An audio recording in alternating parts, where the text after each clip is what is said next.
Hello friends, how are you? Welcome to the funny episode of the Sunday is the Fun Day. बघा आज आपल्याला सर्व काही गमती करून दाखवणार आहे ते आपण नीट बघूया म्हणजे तुम्हाला कळेल की आजच्या एपिसोड मध्ये काय गमती असणार. अथर्व बघा आता अथर्व काय करतं बघा, तो काहीतरी केमिकल टाकतं बघा. बघा आता केमिकल टाकल्यानंतर तुमच्या असं लक्षात येईल की त्याचा जो रंग आहे हा रंग बदलून ग्रीन होऊन गेलेला आहे. आता दुसरं केमिकल तो त्याच्यामध्ये ऍड करतो बघा. अरे काय गंमत झाली बघा, काय गंमत झाली बघा. आता ग्रीन कलर जो होता तो टर्न होऊन गेला आणि तो काय झाला आता रेड किंवा पिंक टाइप झालेला आहे. आता अथर्व तिसरं केमिकल त्याच्यात ऍड करतोय बघा. बघा आणखीन गंमत झालेली बघा, आणखीन गंमत झालेली बघा. तुमच्या असं लक्षात येईल की आता हा जो रंग आहे हा ब्ल्यू झालेला आहे. ऐका नाही गंमत काय असेल बरं आजची थीम लक्षात घ्या मित्रांनो. आज आपण एक स्पेशल थीम आणलेली आहे आणि ती आमची थीम आहे अथर्वची केमिस्ट्रीची मायक्रो लॅब. चला तर मग आपण अथर्वची मायक्रो लॅब कशी आहे ती बघूया आधी आणि मग त्याच्या गमती करूया.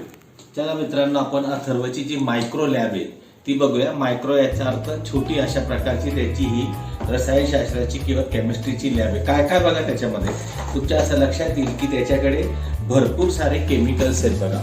तुमच्या लक्षात येईल की या ठिकाणी काही अशा प्रकारच्या बॉटल्स आहेत ज्या बॉटल्समध्ये केमिकल भरलेले आणि या सगळ्या ड्रॉपरच्या बॉटल्स म्हणजे ज्याच्याने आपण ड्रॉपिंग करू शकतो अशा प्रकारच्या ड्रॉपरच्या बॉटल्स आहेत. त्याच्या लॅबमध्ये परीक्षा नळ्यांच्या ऐवजी काही लांबट अशा प्रकारच्या औषधांच्या बाटल्या आहेत किंवा या ठिकाणचं तुमच्या लक्षात येईल बघा की या अशा पद्धतीच्या बॉटल्स त्याने त्या ठिकाणी घेतलेल्या आहेत छोट्या मोठ्या की ज्यांचा वापर आपण कंटेनर मधून सुद्धा करणार आहोत. त्यानंतर त्याच्या या लॅबमध्ये अशा पद्धतीच्या भरपूर बॉटल्स आहेत छोट्या छोट्या की ज्याच्यामध्ये थोड्या प्रमाणामध्ये केमिकल भरलेलं आहे. म्हणजे त्याच्याकडे अतिशय थोडं केमिकल असल्यामुळे आपण त्याला मायक्रो लॅब असं म्हणत असतो. भरपूर अशा प्रकारच्या बॉटल्स त्याच्याकडे आहेत. त्यानंतर तुमच्या असं लक्षात येईल की त्याच्याकडे एक डिजिटल अशा प्रकारचं थर्मोमीटर सुद्धा आहे. त्यानंतर काही इलेक्ट्रोलिसिस साठीच्या ज्या पट्ट्या आपल्याला लागतात त्या इलेक्ट्रोलिसिसच्या पट्ट्या आहेत. त्याचप्रमाणे काही बॉटल्सची काही झाकणं या ठिकाणी आहेत बघा. या ठिकाणी तुमच्या लक्षात येईल की काही झाकण त्याने बॉटलसाठी वापरलेले छोटंसं फनेल सुद्धा त्याच्यामध्ये. म्हणजे अशा पद्धतीने वेगवेगळ्या ज्या वस्तू आहेत त्या वेगवेगळ्या वस्तू त्याच्या या लॅबमध्ये तुम्हाला बघायला मिळतील. म्हणजे अशा पद्धतीने काही जे केमिकल्स आहेत ते केमिकल्स, त्यानंतर काही बॉटल्सचे झाकण आणि सगळ्यात महत्वाचं म्हणजे त्याच्या लॅबमध्ये अशा प्रकारच्या काही सिरिंज सुद्धा आहेत की ज्या सिरिंज आपण मेजरिंग सिलेंडरच्या ऐवजी वापरत असतो. आहे की नाही छानशी लॅब. चला आता आपण प्रयोग करूया.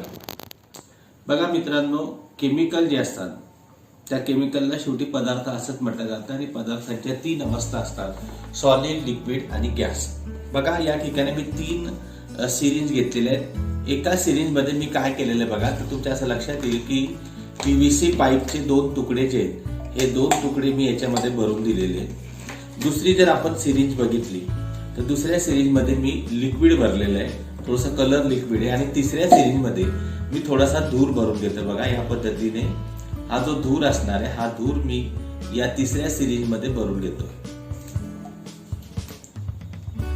या पद्धतीने. आता तुमच्या असं लक्षात येईल की पहिल्या सिरिंज मध्ये मी सॉलिड पदार्थ ठेवलेला आहे. काय होतं बघा, आपण जर समजा त्याच्यावरती दाब देण्याचा प्रयत्न केला तुमच्या असं लक्षात येईल की हे जे पिस्टन आहे हे पिस्टन अजिबात वर खाली होत नाही. म्हणजे काय, solid having the definite volume, त्यांना डेफिनेट अशा प्रकारचा व्हॉल्यूम असतो.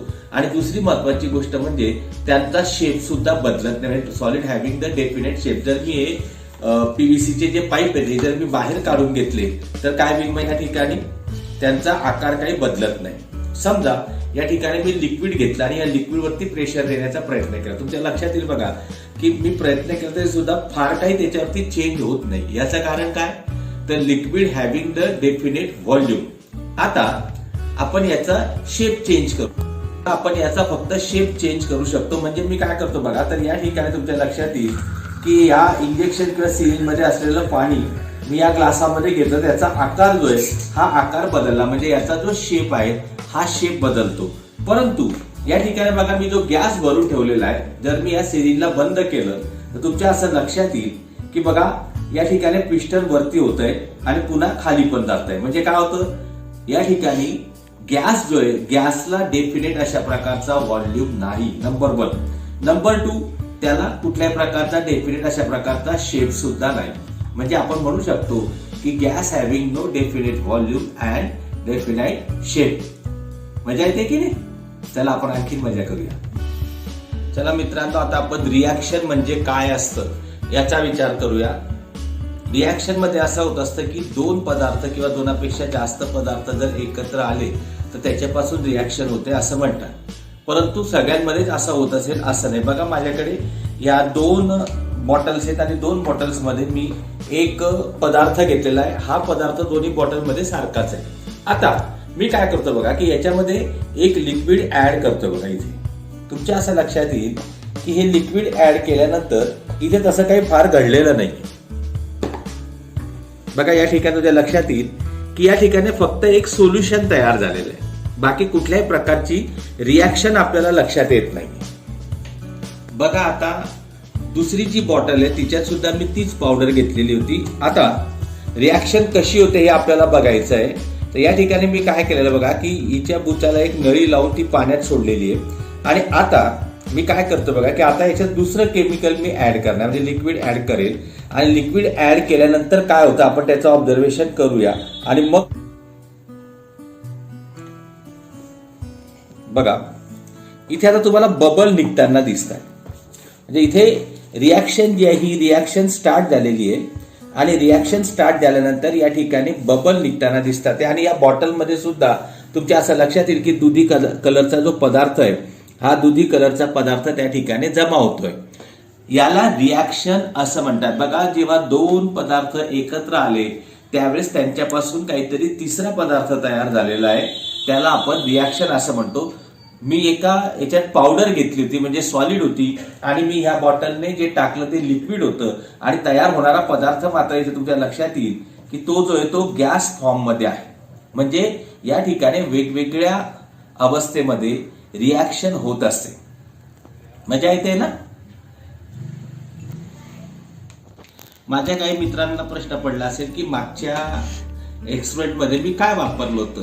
तर लक्षात ठेवा, मागच्या एक्सपेरिमेंट मध्ये मी खाण्याचा सोडा आणि व्हिनेगर याची रिॲक्शन करून आपल्याला कार्बन डायऑक्साईड रिलीज होतो हे दाखवलं होतं. ही हे काय केलं बघा की या कंटेनर मध्ये मी झिंक घेतलेलं आहे आणि या झिंक मध्ये मी आता ऍसिड टाकतोय. बघा काय होतं आपण त्याचा विचार करूया आणि निघणाऱ्या बबल वरून तुमच्या लक्षात येईल की रिॲक्शन कशा पद्धतीने होते.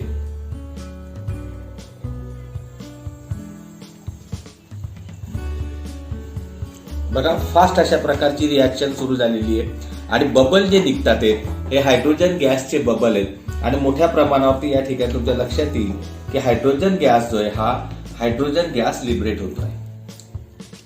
जर आपण आणखीन ऍसिड टाकलं तर ही रिॲक्शन आणखीन आपल्याला बघायला मिळेल. बघा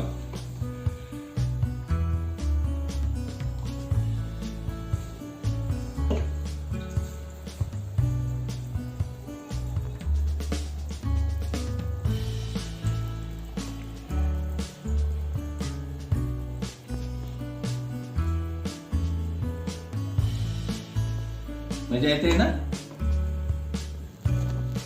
काही केमिकल रिॲक्शन असे असतात की त्यांच्यामध्ये फक्त रिॲक्शनच होत नाही, तर कधी कधी उष्णता सुद्धा बाहेर पडत असते. अशा ज्या रिॲक्शन्स असतात त्यांना आपण एक्झोथर्मिक किंवा उष्मादायी अशा प्रकारच्या अभिक्रिया म्हणतो.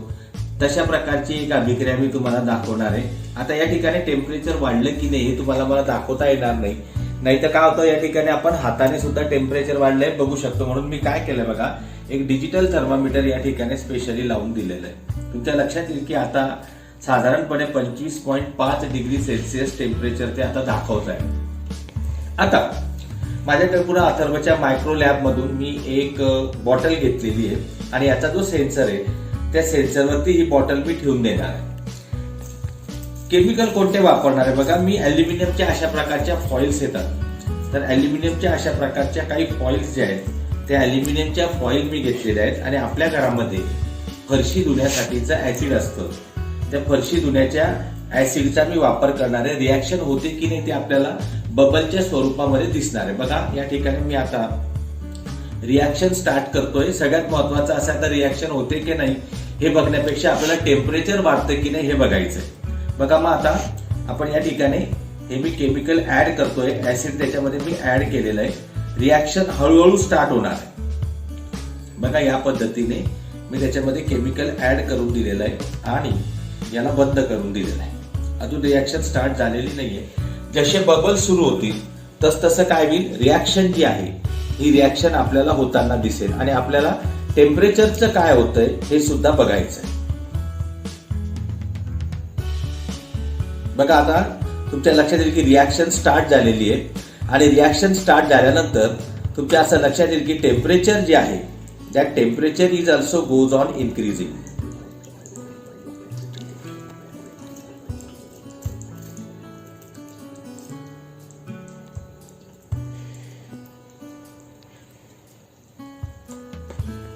बघा आता रिॲक्शन तुम्हाला होताना दिसेल आणि इथे टेम्परेचर जे आहे हे सुद्धा आता वाढत चाललेलं आहे. बघा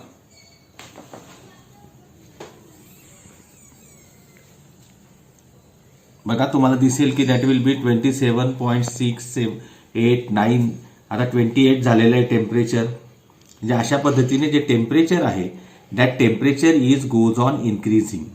म्हणजे ही जेव्हा रिॲक्शन झाली त्यावेळेस आपण तिला उष्णता दिली नव्हती. काय झालं मग, रिॲक्शन मधून उष्णता जी होती ती उष्णता बाहेर पडते, त्यामुळे आपण त्याला उष्मादायी अशा प्रकारची अभिक्रिया म्हणणार. बघा टेम्परेचर कंटिन्युअस वाढत चाललेलं आहे.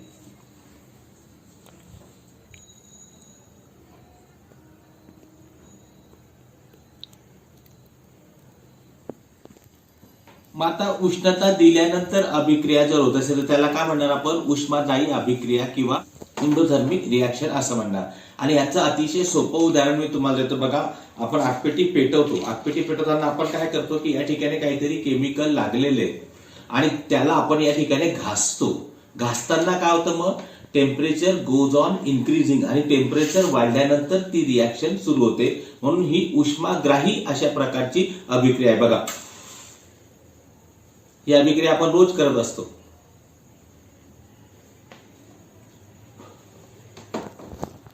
चला आपण पुढची ऍक्टिव्हिटी समजून घेऊया. त्यासाठी पुन्हा एक ऍक्टिव्हिटी मी करतोय. बघा माझ्याकडे काय आहे, थर्मोकोल आहे आणि हे जे थर्मोकोल आहे ते मी या ठिकाणी असलेल्या बेंझिन मध्ये बुडवणार आहे. काय होतं आपण बघूया. बघा तुमच्या लक्षात येईल की थर्मोकोल जे आहे हे बघा बेंझिन मध्ये गेल्यानंतर काय झालं, हे थर्मोकोल त्या ठिकाणी तुम्हाला डिसअपिअर होताना दिसेल किंवा ज्याला आपण डिझॉल्व्ह होणं असं म्हणतो. तुमच्या असं लक्षात येईल की बेंझिन मध्ये हे डिझॉल्व्ह होत चाललेलं आहे. आता हे जे डिझॉल्व्ह होणं आहे ही सुद्धा एक प्रकारची प्रॉपर्टी आहे. लक्षात ठेवा या ठिकाणी हे डिझॉल्व्ह होतंय, ही सुद्धा एक प्रकारची प्रॉपर्टी आहे. तिचा आपण आता पुढच्या ऍक्टिव्हिटीमध्ये अभ्यास करणार आहोत की या ठिकाणी हे सोल्युशन का तयार झालं. बघा या ठिकाणी बेंझिन जे होतं त्या बेंझिन मध्ये थर्मोकोल डिझॉल्व्ह झालं आणि डिझॉल्व्ह झाल्यामुळे सोल्युशन तयार झालं. जेव्हा एखादी वस्तू डिझॉल्व्ह होते तेव्हा त्याला एक प्रकारची प्रॉपर्टी असते किंवा तो एक प्रकारचा चेंज असतो. तर आपण दोन प्रकारचे जे केमिस्ट्रीमध्ये चेंज आहेत ते आपण समजून घेणार आहोत. त्यासाठी मी एक ऍक्टिव्हिटी करतो. बघा मी 2 बशी आणलेल्या आहेत. एका बशीमध्ये मी पाणी घेतलेलं आहे, एका बशीत काही नाहीये. माझ्याकडे एक कागद आहे बघा, A4 कागद आहे. मी त्याचे 2 सारखे भाग करतो. आता A4 कागदाचे 2 सारखे भाग केल्यानंतर मी त्यांना वेगळं करून घेतो.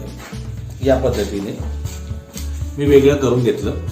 आता हा जो कागद आहे ह्या कागदाला मी काही घड्या पाडून घेतोय. बघा या पद्धतीने काही घड्या मी पाडून घेतलेल्या आहेत आणि घड्या पाडून घेतल्यानंतर हा कागद सरळ सरळ मी ह्या पाण्यामध्ये टाकून देतो.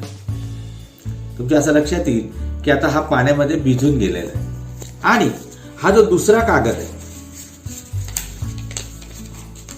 हा कागद मी आता या ठिकाणी ठेवलेला आहे आणि आगपेटीने मी सरळ सरळ त्याला पेटवून देतो. बघा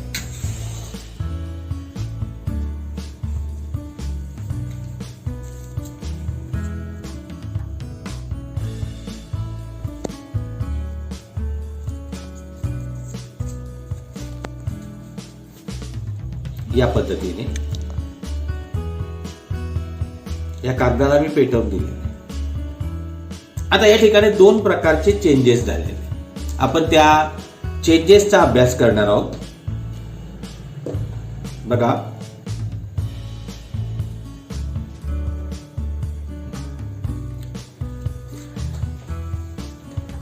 आता काय झालं बघा की इकडे कागद पाण्यामध्ये भिजलेला आहे आणि इकडे मी कागद जाळून टाकलेला आहे. आता मला जर कोणी सांगितलं की मला तो जो A4 कागद होता तो परत मिळवून द्या, तर काय गंमत होईल? मी कितीही प्रयत्न केला तरी सुद्धा ही जी राख या ठिकाणी जमा झालेली आहे, या राखेपासून मला तो कागद मिळवणं शक्य नाही.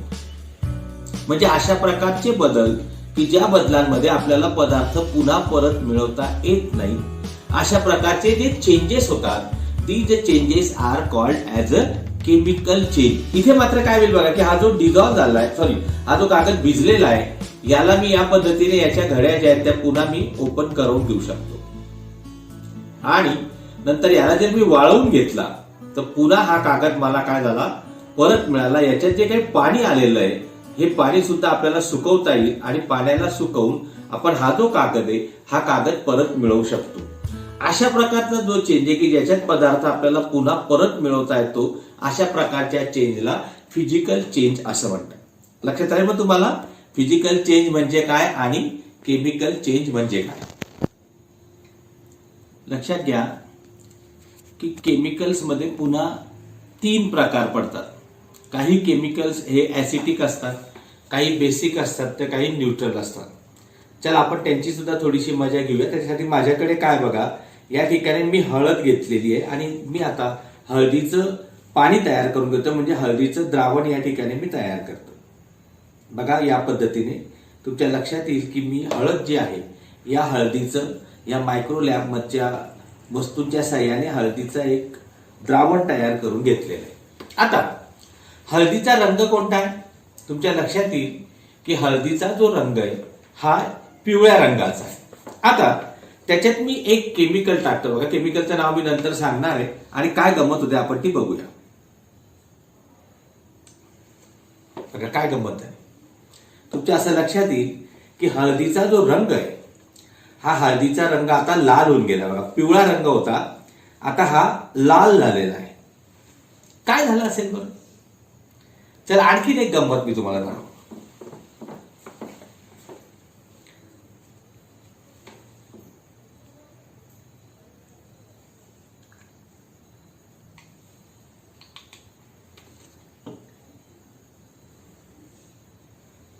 काय झालं? पुन्हा हळदीचा जो रंग आहे हा काय होऊन गेला, पिवळा होऊन गेला. लक्षात ठेवा, हळद जी होती या हळदीमध्ये मी साबणाचं पाणी टाकलं आणि साबणाचं पाणी हे बेसिक असतं म्हणून हळदीचा रंग बदलला होता आणि त्याच्यानंतर मी पुन्हा त्याच्यामध्ये ऍसिड टाकून दिलं, पुन्हा ते काय होऊन गेलं, मग ऍसिटिक होऊन गेलं आणि पुन्हा त्याचा रंग पिवळा होऊन गेला. आता ऍसिड आहे की बेस आहे किंवा दोघांपैकी काहीच नाहीये हे दाखवण्याचं काम इंडिकेटर करत असतात आणि त्याच्यामध्ये युनिव्हर्सल इंडिकेटर जो आहे हा युनिव्हर्सल इंडिकेटर फार फेमस आहे. आपल्या कार्यक्रमाच्या सुरुवातीला अथर्वने जो प्रयोग केला होता तो सुद्धा युनिव्हर्सल इंडिकेटरचा होता. चला त्याने कसा प्रयोग केला होता आपण ते बघूया. बघा या ठिकाणी माझ्याकडे 3 केमिकल्स अथर्वच्या या कंटेनर्स मध्ये मी भरलेले आहेत आणि आता मी त्याच्यामध्ये हा इंडिकेटर टाकतो. बघा काय गंमत होते आपण बघूया. बघा मी पहिल्या केमिकल मध्ये इंडिकेटर टाकल्यावरती बघा कोणता रंग तयार झाला. तुमच्या लक्षात येईल की हा रेड कलर तयार झालेला आहे. त्याच्यानंतर मी आता दुसऱ्या बॉटल मध्ये इंडिकेटर टाकतोय. बघा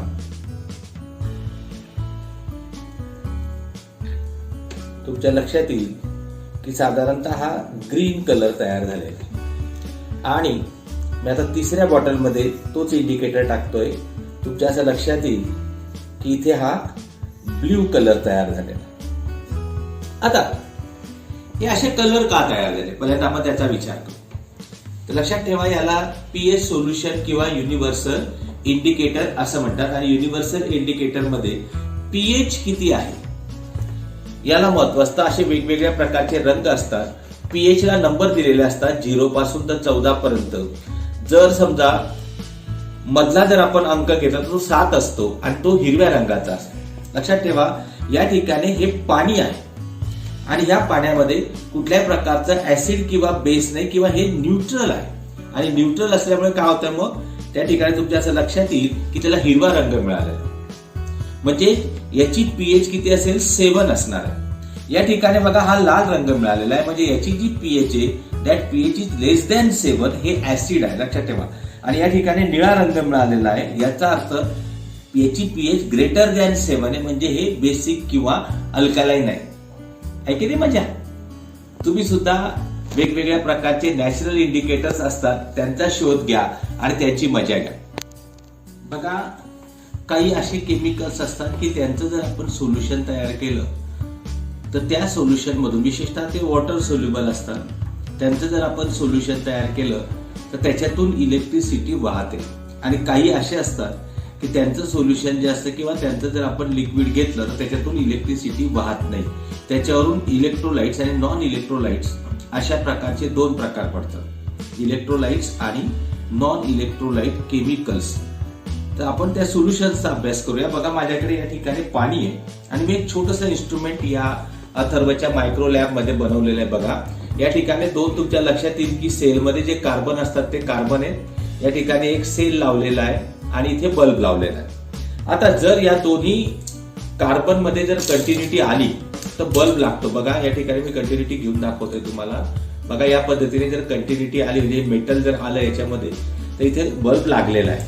आता आपण काय करू की हे जे 2 इलेक्ट्रोड आहेत हे याच्यामध्ये बुडवून बघू. बघा, बल्ब लागतो का? तुमच्या असं लक्षात येईल की बल्ब लागत नाही. आता मी काय करतो, बघा, ह्याच पाण्यामध्ये माझ्याकडे हे मीठ आहे, हे मीठ याच्यात टाकतो आणि त्या मिठाला मी विरघळवतो. बघा,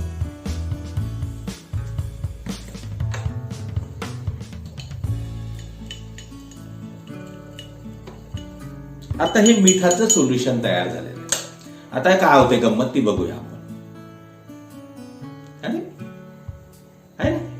म्हणजे आधी बल्ब लागत नव्हता आणि आता बल्ब लागायला लागला. काय केलं मी याच्यामध्ये मीठ ऍड केलं, किंवा मीठ जे होतं ते पाण्यात टाकलं, त्याच्यामुळे मिठाचं सोल्युशन किंवा सोडियम क्लोराईडचं सोल्युशन तयार झालं, ज्याच्यामधून इलेक्ट्रिसिटी काय होते, पास होते. म्हणजे ते काय असणार आहे, इलेक्ट्रोलाइट असणार आहे. तुम्ही घरी हा प्रयोग साखर आणि इतर पदार्थ टाकून करून बघा. तुमच्या लक्षात येईल की काही पदार्थ हे इलेक्ट्रोलाइट असतील आणि काही पदार्थ हे नॉन इलेक्ट्रोलाइट असतील. बघा, या इलेक्ट्रोलिसिस नंतर आपण पुढचा विचार करणार आहोत, तो म्हणजे इलेक्ट्रिक सेलचा, ज्या सेलचा आपण विद्युत उपकरणांसाठी वापर करतो. माझ्याकडे काय बघा, मी एक ऍसिड घेतलेलं आहे H2SO4. या ठिकाणी इथे तुमच्या लक्षात येईल की एक इलेक्ट्रोड म्हणून मी वापरलेला आहे कॉपर, आणि इकडच्या बाजूला इलेक्ट्रोड म्हणून मी वापरलेलं आहे झिंक. आणि इलेक्ट्रिसिटी वाहते का नाही हे बघण्यासाठी या माझ्या मायक्रो लॅब मधलं एक छोटं मीटर मी घेतलेलं आहे. बघा, या ठिकाणी मी आता एक कनेक्शन पॉइंट जोडतोय आणि त्याच्यानंतर हे इलेक्ट्रोड या ऍसिड मध्ये मी बुडवणार आहे आणि इलेक्ट्रिसिटी कशी जनरेट होते आपण ती बघूया. बघा, या ठिकाणी मी सुरुवातीला हा झिंकचा इलेक्ट्रोड टाकलेला आहे आणि त्याच्यानंतर मी आता या ठिकाणी कॉपरचा इलेक्ट्रोड टाकलेला आहे. तुमच्या लक्षात येईल की या ठिकाणी बघा इलेक्ट्रिसिटी जनरेट व्हायला लागलेली आहे. या ठिकाणी जे छोटंसं मीटर आहे ते मीटर डिफ्लेक्शन द्यायला लागलेलं आहे. म्हणजे अशा पद्धतीने आपण जे सेल वापरतोय, आज आपण ड्राय सेल वापरतोय. पहिला हा जो सेल तयार केला गेला हा व्होल्टाने तयार केला होता, लक्षात ठेवा. त्याच्यानंतर मग लॅक्लांशे, डॅनियल, आणि आज आपण ड्राय सेल वापरतोय. आहे की नाही मजा? बघा, पदार्थ जे असतात हे पदार्थ अणू आणि रेणूंपासून बनलेले असतात. मग त्या ठिकाणी ॲटम असो किंवा मॉलिक्युल्स असो, कंपाऊंड असो की एलिमेंट्स असो, त्याच्यासाठी आपल्याला बॉन्ड स्ट्रक्चरचा विचार करावा लागतो. अथर्वच्या या मायक्रो लॅबमध्ये बॉन्ड स्ट्रक्चरसाठी बघा काय दिलेलं आहे. तुमच्या असं लक्षात येईल की या ठिकाणी काही बॉल दिलेले आहेत आणि त्या बॉलला काही काड्या सुद्धा लावलेल्या आहेत. बघा, या पद्धतीने काहींना 2 लावलेल्या आहेत, काहींना 1 लावलेले आहेत. तर अशा पद्धतीचं स्ट्रक्चर तुम्हाला आता या ठिकाणी दिसणार आहे. बघा,